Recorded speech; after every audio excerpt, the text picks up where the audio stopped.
So today we're going to be talking about what's behind the beef. How many of you guys had beef recently? Okay, how'd you guys have it? A steak? A burger? What'd you say, Isaac? Ground beef. Ground beef? Okay, do you guys know how that beef was raised? Cow. A cow? Well, do you guys know how those cows were raised?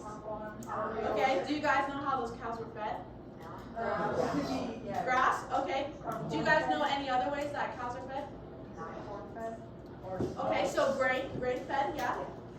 Did I hear something? Pellets, okay. Yeah, grain. Grass. Anything else? Those are the two. That's how they're fed. But there's 4 different ways that cows or cattle are classified when you raise them. So here I have like a little matching game for you guys. It should be like really quick. It's not hard at all. So there's 4 different. Yeah, take it out. So there's 4 different like sticker things. Those are the pictures, and those are the 4 different classifications of beef when they're being raised. So we have organic, natural, grain-fed, and grass-fed. So, and then there's little description cards, and what I want you guys to do is discuss with your groups, and I want you to try to match those definitions with each of the different labels. Does that make sense? Yes. All right, I'm going to give you guys 2 minutes, discuss with your groups, and try to figure that out. And then we'll go over it, okay? Okay, guys. May spend time in a feed dog.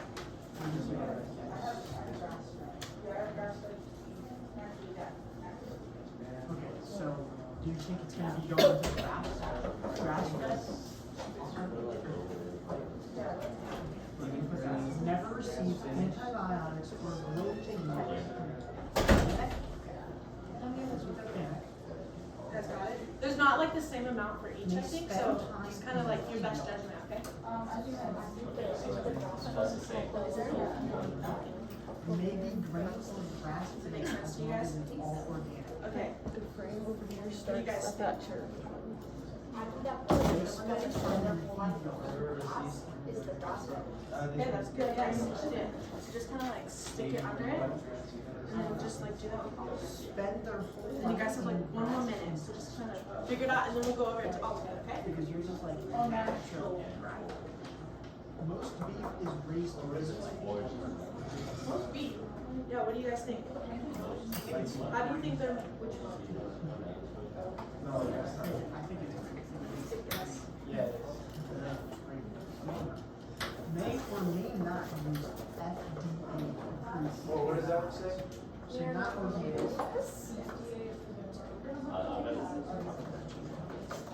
There's 2. I think it's 4 to 6 months in a feed yard. All right, you guys have 30 more seconds. Or I think natural.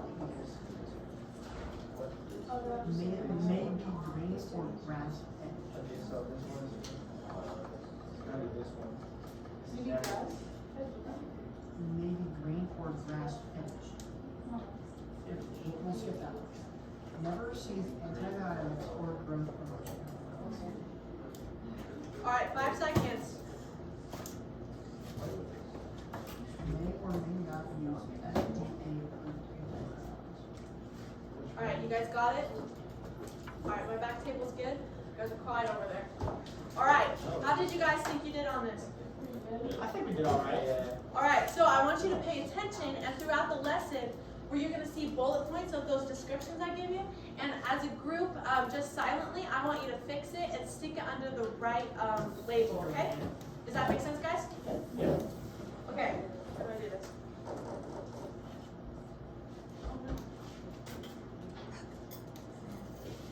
Okay, this is just what we're going over. We're going to talk about the different labels of beef. Then we're going to talk about how they're processed, and then the nutritional importance.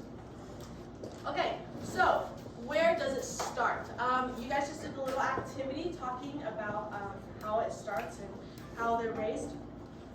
So our first is going to be grain finish. So I think this table right here, you guys actually got it. But a lot of our beef is mostly raised grain finished. So what this means is they're going to spend 4 to 6 months in the feed yard. And that's really just like a big cafeteria for all the cattle. Does that make sense? Okay. And this is where they're going to be eating all the grain. So like you said, it could be the pellets, it could be the you said corn, right? No, I said corn. Corn. It could be like the corn mix. And this grain is going to be filled with a lot of the nutrition that they need to grow efficiently and effectively, so our beef tastes good. These also, this next bullet point is kind of confusing, but this beef, I guess it'll make sense as we go on. But this beef also, they can or they cannot, like they may or may not receive FDA approved antibiotics. So that means is like, we all get our vaccinations, right? Sometimes cattle also need those vaccinations so that they're healthy. And what the FDA does is they look at the antibiotics, and when we give the antibiotics to the cattle, they make sure that it's not affecting or making the beef unhealthy for us to eat. So that's just what that means. And then typically no label. So do you guys see the sticker on the grain fed? Have you guys ever seen that on the meat you buy in the grocery store? That's because it's typically not there. Just because that's mostly how cattle are raised, is on the grain fed. Do you guys have any questions on this? Okay. So next is our grass fed. This one is kind of self-explanatory on the matching. So again, self-explanatory. These cattle are going to be spending most of their life eating grass and other forages. They also spend time in the feed yard, so again, it's like a big cafeteria, but they're not spending those 4 to 6 months eating grain. It's strictly grass their entire lives. It's kind of a boring palate, huh? Like imagine eating grass your whole lives, guys. That's terrible. And they also may or may not use the FDA-approved antibiotics. It really just depends on how ranchers and farmers like to raise their cattle. Certified organic. So this organic and the natural kind of get mixed, can kind of be confusing, so it's really important that we pay attention. These cattle are never going to receive antibiotics or growth-promoting hormones. Do you guys know what that means? Yeah? Okay. So this, when you, how do I say this?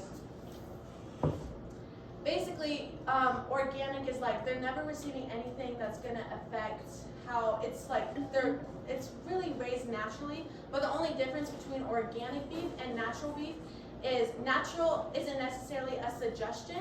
It's just it's like a marketing term. So the biggest difference between natural and organic is that organic has to be legally pronounced organic by the FDA. So you can't have a cow and say, oh, it's all organic. The FDA has to come, they have to approve the feed that you're giving them, and they have to inspect the meat and say, okay, this is actually all organic. So if you're ever confused about the difference between organic and natural, that's the biggest one, is organic has to be legally proclaimed by the FDA that it's organic. Yeah? They also can spend time in a feed yard.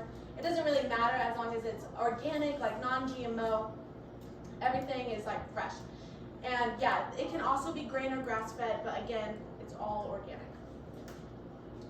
And then naturally raised, we talked a little bit about it on the last slide.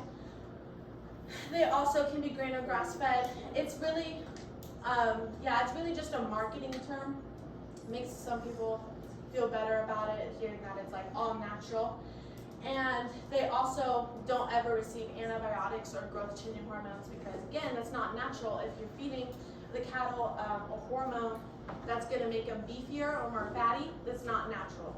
You know, you're genetically changing it. Does that make sense? Okay. And yeah, so another, like I guess confusing. Do you guys know the difference between like naturally raised and natural? No guesses? Like naturally raised, I feel like they don't have anyone to live in them, so they sort of eating like that. Natural raised, or like wash up what they eat, like some of the stuff they didn't overeat. Okay.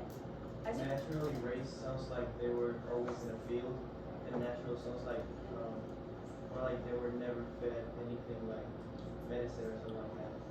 Yeah, okay. Yeah, so you guys got it. So naturally raised, yeah, they're usually like out, kind of like cage free, but it's not a chicken, so it's not cage free. They're just kind of open range. And it's going to be again, you're not genetically affecting it, like Isaac said. And then natural is going to be, they're not, like it's not synthetically changed. Like it's, what's the word? It starts with an A.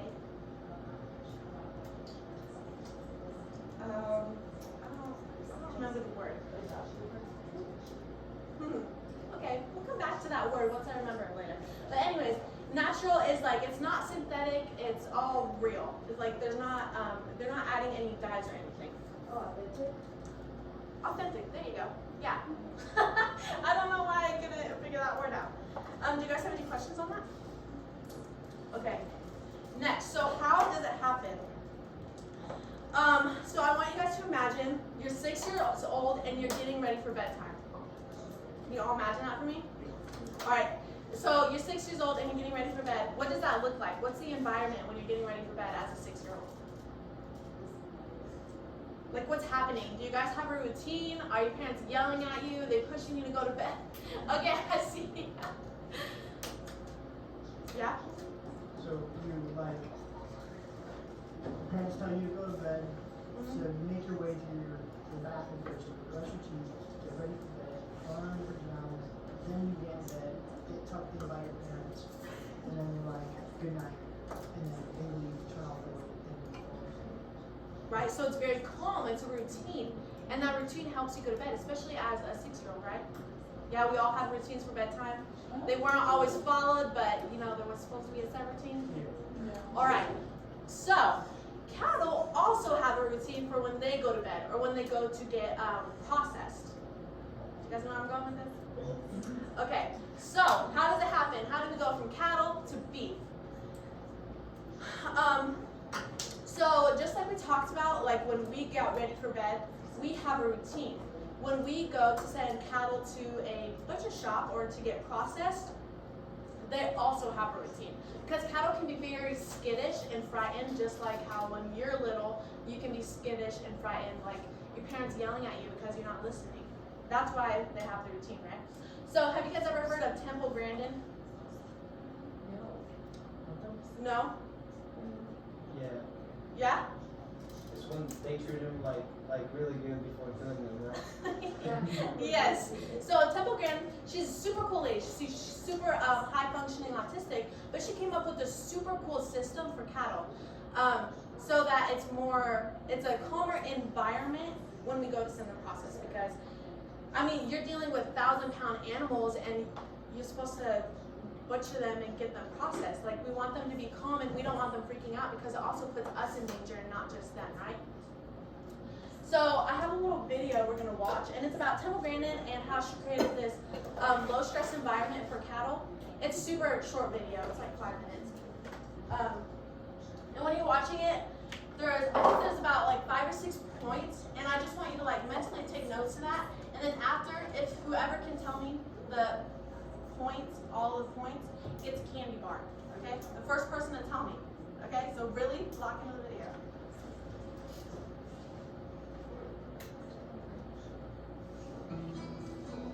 A safe, simple and effective handling system is a must on all farms with livestock.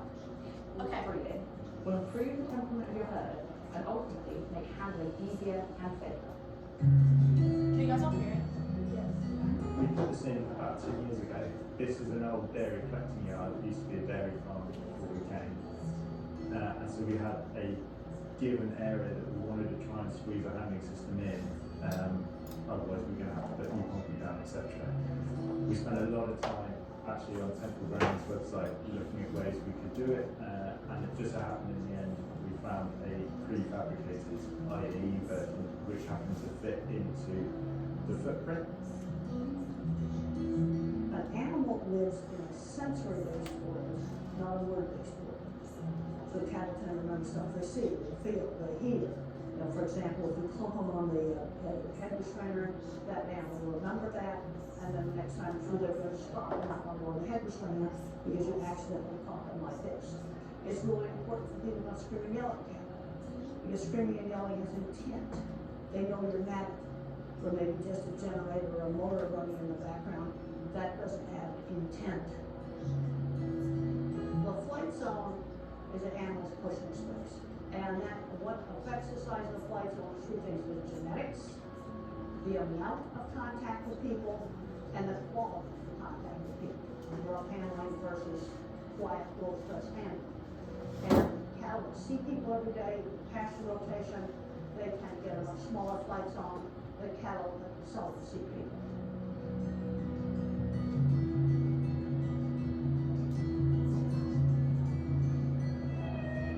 One thing, you want to make sure this yellow hose isn't laid on the floor, the cattle can see it. They can't see it here, but you look at that yellow hose laying on the floor, and then you want to walk over there, that doesn't work. But let's say I've got cattle lined up in this race. Now, okay, if I stand right here, they can see me. What you want to do is stand back here against the wall until it's time to move it. But let's say it's a line of cattle in here and I want to go forward. If I just quickly walk back by them about like this, as I go by the shoulder of each animal, they go forward. What a big mistake people make all the time. Let's just say that the cattle's head's right here. We'll stand here at the head and try to poke the butt. Let's say they're lying here, standing back here outside the flight zone, step forward and just quickly walk back by maybe 3 or 4 cattle, they'll just go forward for me. But you have to do kind of a quick movement, otherwise they'll back up on you. Well, the main basic principle, what makes this design work, is you're coming around here, also the hairpin, and going back to where they come from. And the cattle want to go back to where they come from. And so a really good place for the handler to stand right there. So as they circle around there, they go around the handle. I call that working the pivot of the crowd gate instead of working on the outside radius. Another good thing about this design, it'll fit in a lot of cold corners. We get a fairly decent non-slip floor. Now, of course, they always tend to stop here at scale as you're going to step up. And one of the problems with flooring is that it slowly wears out. And people don't realize it's slowly wearing out. You get more cattle running out really fast. That needs to be really good non-slip flooring in front of the first. So they don't slip and fall down as they jump out. But the other thing I found is you get the handling calms down back there, then everything that goes on in here is going to be a whole lot calmer. I call it, you fix the back end, the front end will fix itself.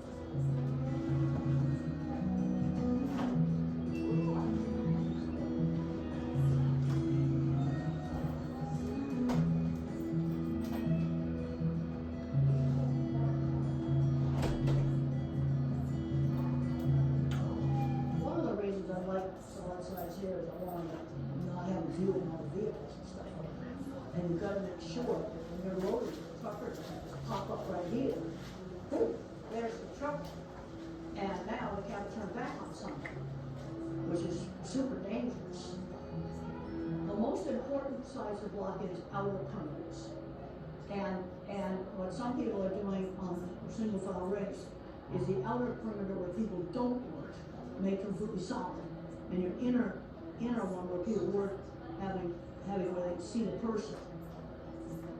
So you can just work on the ground. But if you have an open side where you're working, you have to stay out of the flight zone until you're ready to move the animals.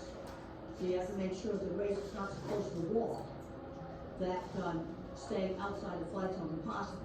You want to stay outside the flight zone, and then when you want to move the animals, you step into the flight zone and you move your animals.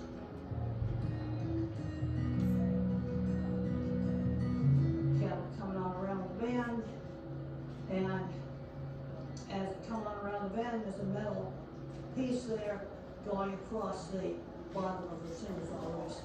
That's a very common thing that makes cattle stop, and some of the gates you better some of the gates are. You don't have to have a metal bar like that.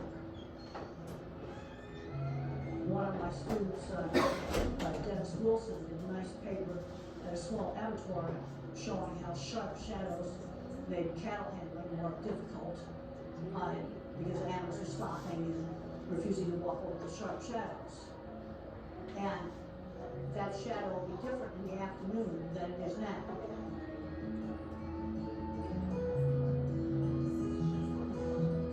Little string on that gate. See how it's wiggling now? That can stop. Now if it's still, it's less likely to stop, but if the wind's making it wiggle, that's something that they can see, and you got a picture of that yellow hose, that's something I don't want to see out here across here, because they're absolutely not gonna pull for it.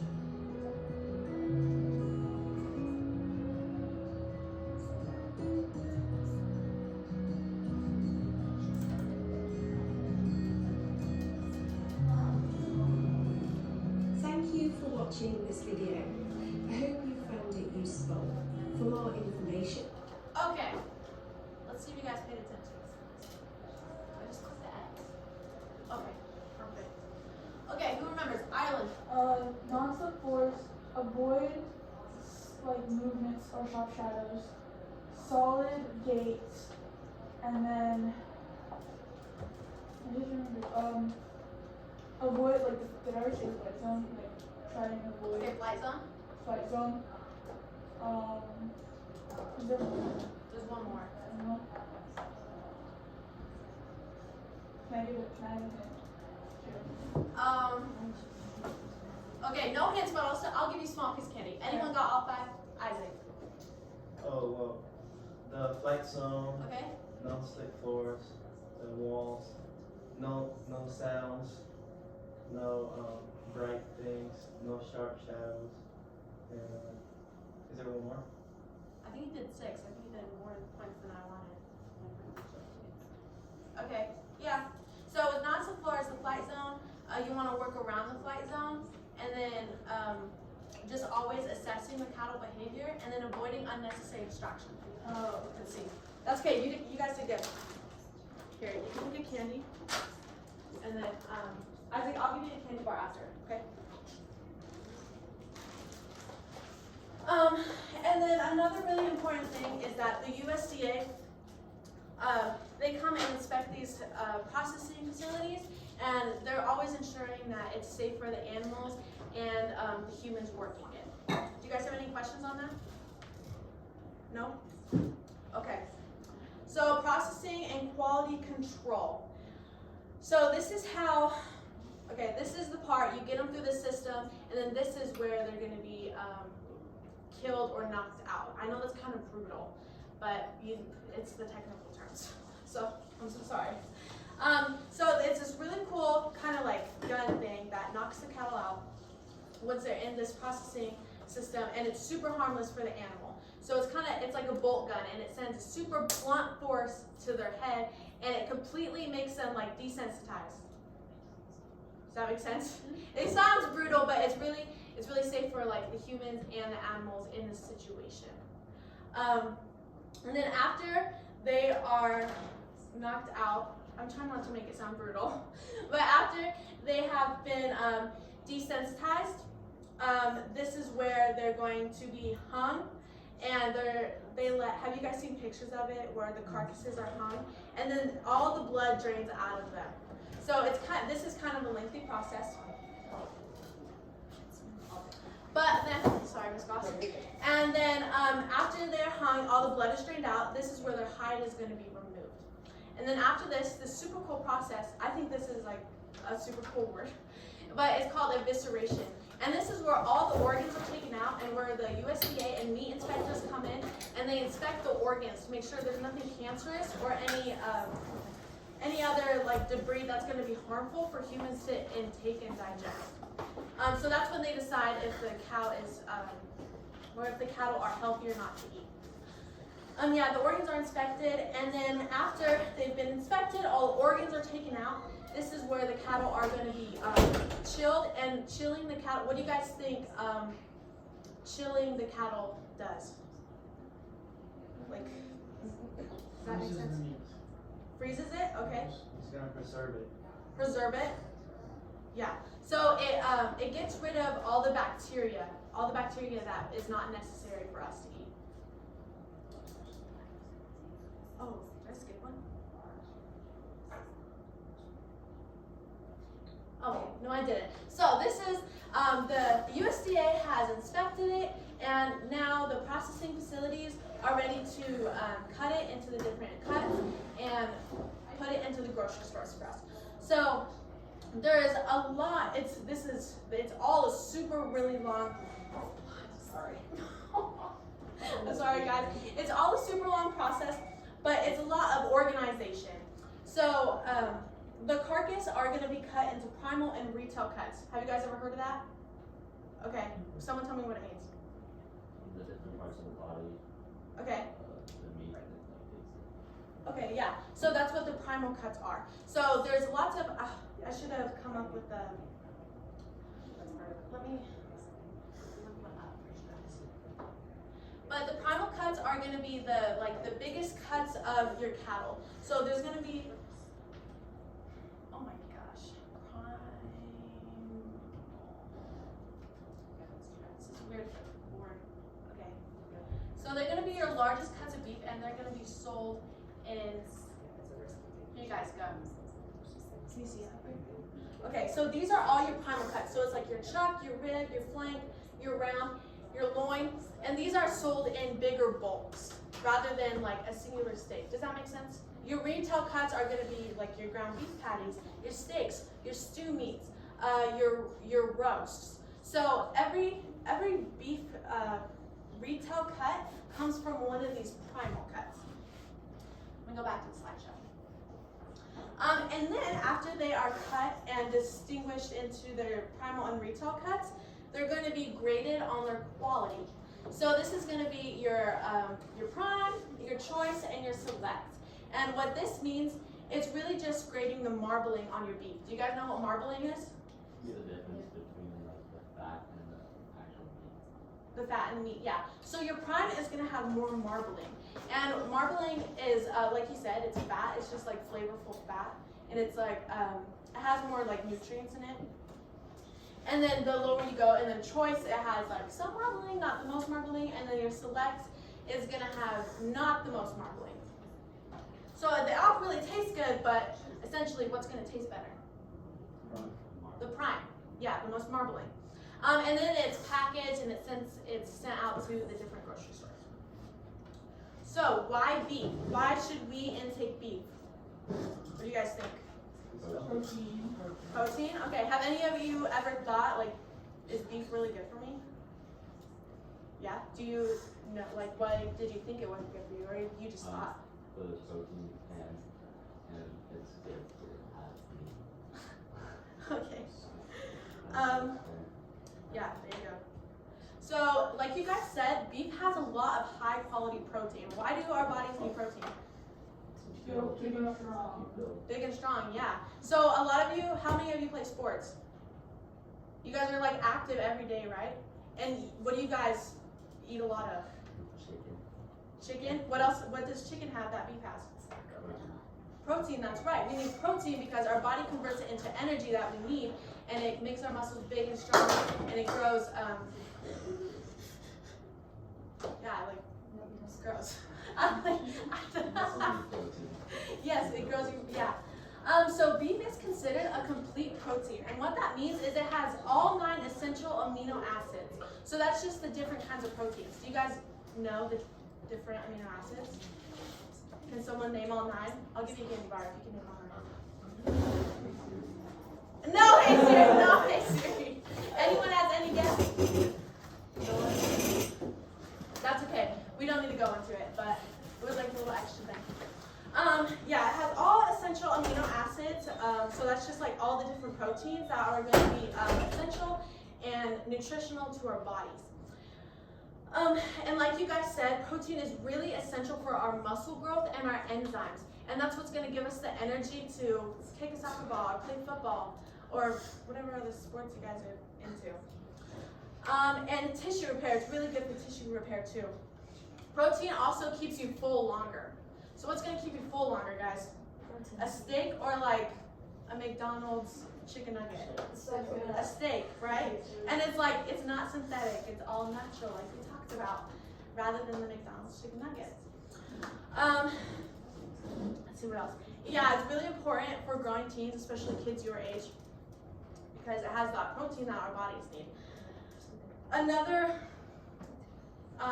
essential vitamin rather than protein that beef carries are our B vitamins. And these B vitamins are really, really important for our brain growth.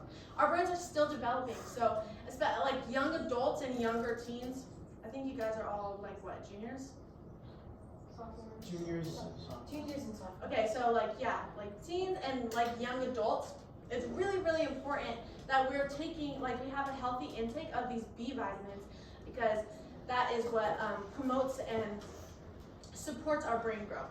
So one of the B vitamins, B12, and it also supports our red blood cell production, which is also really important because that's the biggest like blood cell in our body. So we need to make sure we're building those up, right?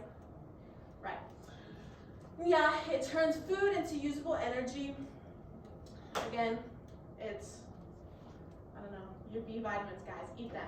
So how many of you guys drink energy drinks? How many of you guys had an energy drink today? How many of you are like feeling the crash of that energy drink right now? It's wearing off. No one. Wow, I was not expecting that. It's like noon, guys. It's like, well, anyways, my point of that was, what do you guys think the difference between an energy drink and eating a healthy, protein-filled meal is? Well, Let's see. Sadie. Well, in the meat, it's all natural. It's not, it's not anything. It's natural, yeah. It's not anything that was made in a lab and put into your drink. Yeah, think about that. Made in the lab. That's right. Yeah? They also probably, the energy drinks probably have added sugars and other lot. Yeah, a lot of added unnatural sugars that our bodies don't need. Isaac? Protein's gonna last you all day, and the energy Yeah, it drink's does. gonna last you like an hour. And I'm not saying, guys, eat a steak for breakfast, but I'm also saying don't drink energy drinks for breakfast. Because those energy drinks do have a lot of unnatural sugars and added sugars that your body don't need, and a lot of that caffeine. And while that may feel good in the moment, it's really, you're gonna crash and burn at like 2 o'clock today and feel dead. So, eat steak. And then other important minerals. Okay, pay attention to this slide. Take a mental picture of this. Because after this slide, I'm gonna ask you, how many important minerals can you name? And if you can name all of them, then you get a candy bar, okay?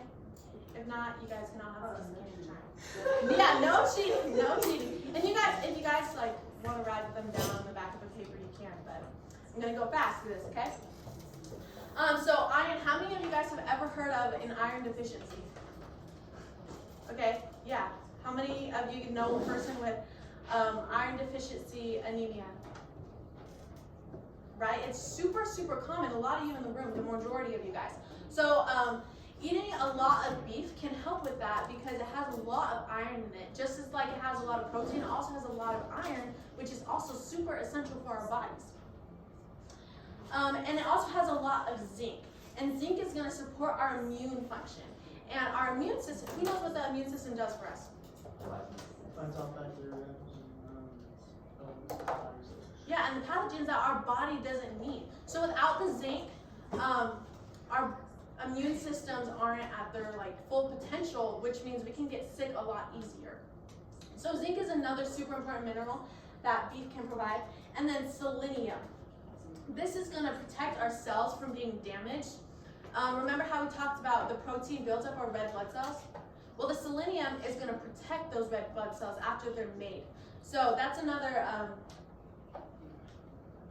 mineral that comes from the beef after it's digested and our body breaks it down for us. And then phosphorus, super important for our strong bones and teeth. How many of you have broken a bone? Only 2 of you? Wow, you guys are eating a lot of phosphorus then. Good for you. All right, guys. So, who can... Okay. I don't have that many candy bars, so it's a lot of you. Let's see, who haven't I called on? Chloe, right? Yeah. Okay, Chloe. Zinc, iron, selenium, maybe that's how you say it. It's phosphorus. Phosphorus, okay? Brandon? Yes, thank you. Zinc, iron, selenium, phosphorus. Okay, was there your hand up back there? Go for it. For iron, zinc, selenium, and phosphorus. There you guys go. Yeah, did you guys catch any of the other minerals that were on there? There were other ones. I was gonna see if you guys wrote them down. They were like super crazy names. Did you guys see any of them? One started with an N, one started with a P. Niacin? Nice and there you go. I'll give you a piece of candy for that one. And then I'll give you the rest of your chocolate bars. Here, pass this around and you guys can all have a piece of candy. And then, where my papers go? Oh, they're right there. And then I'm gonna pass around these exit tickets. It's just kind of a review. And then I want you guys to write down 2 things that you guys learned today that you thought were super interesting. And then 1 question that you guys still have. And then I'll check the time, and then you can go over your questions with you guys if we have time.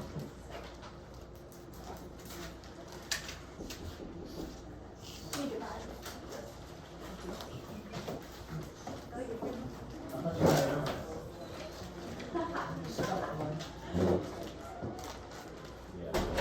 And if you guys need me to like go back to a slide or anything.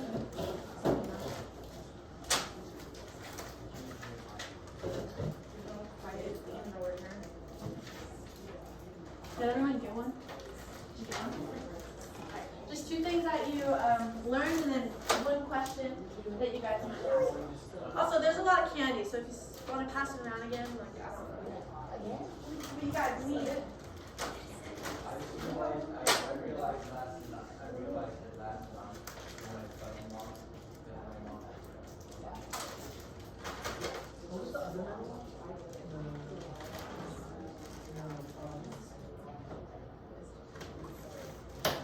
Okay. I think you got one, right? And then you got one? And someone, who got one? You did not get Wait, it. what? I can make one Okay, and too big, you guys can share. And then, here, Clay. And you wrote them all down too. You want this candy one? Help us out this. if I tell you what they do, can I have some? If I tell you what they do, Have candy bars.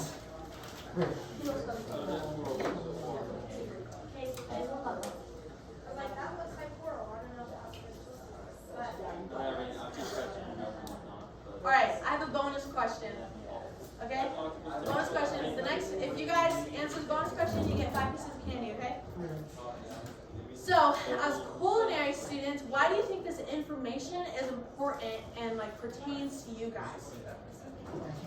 Sadie? Well, because like you're cooking beef, so you know you gotta like figure out what people allergies are and if they can't eat different sorts of cows. Because some people are allergic to like corn and they can't eat grain-fed cows. Okay. Yeah. So that if you ever go down to see your supplier, you can see if the beef is like what's raised on and if it's made or not. Anyone else?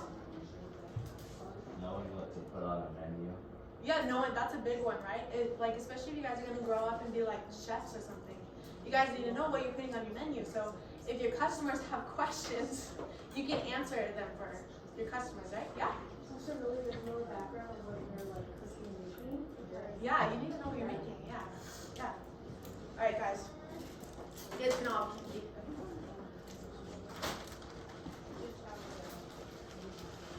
And then, what time does the class end? 44.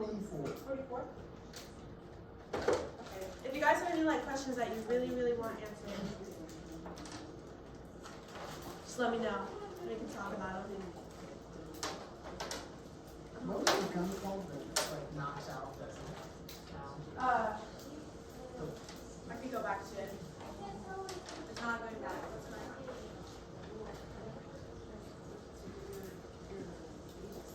a captive bolt gun. There's also like an electrical one. It's not used as much, but it essentially does the same thing. Yeah? What's like the LPS cow, like on the base, like what they like? It really, I think it really just depends on what you believe, because like laws in the FDA, they're always going to ensure that every piece of beef you eat is the healthiest it can be, because we don't want, as farmers and ranchers, we don't want you guys eating something that's going to be bad for your own intake. Does that make sense? So it's really, there's another question. As consumers, what beef would you guys rather eat? Organic, grass-fed, grain-fed, natural? Grain? Whatever I can. Grain? Whatever you can eat? You like it all? Alright. Please? Kara, I'm just gonna... Why?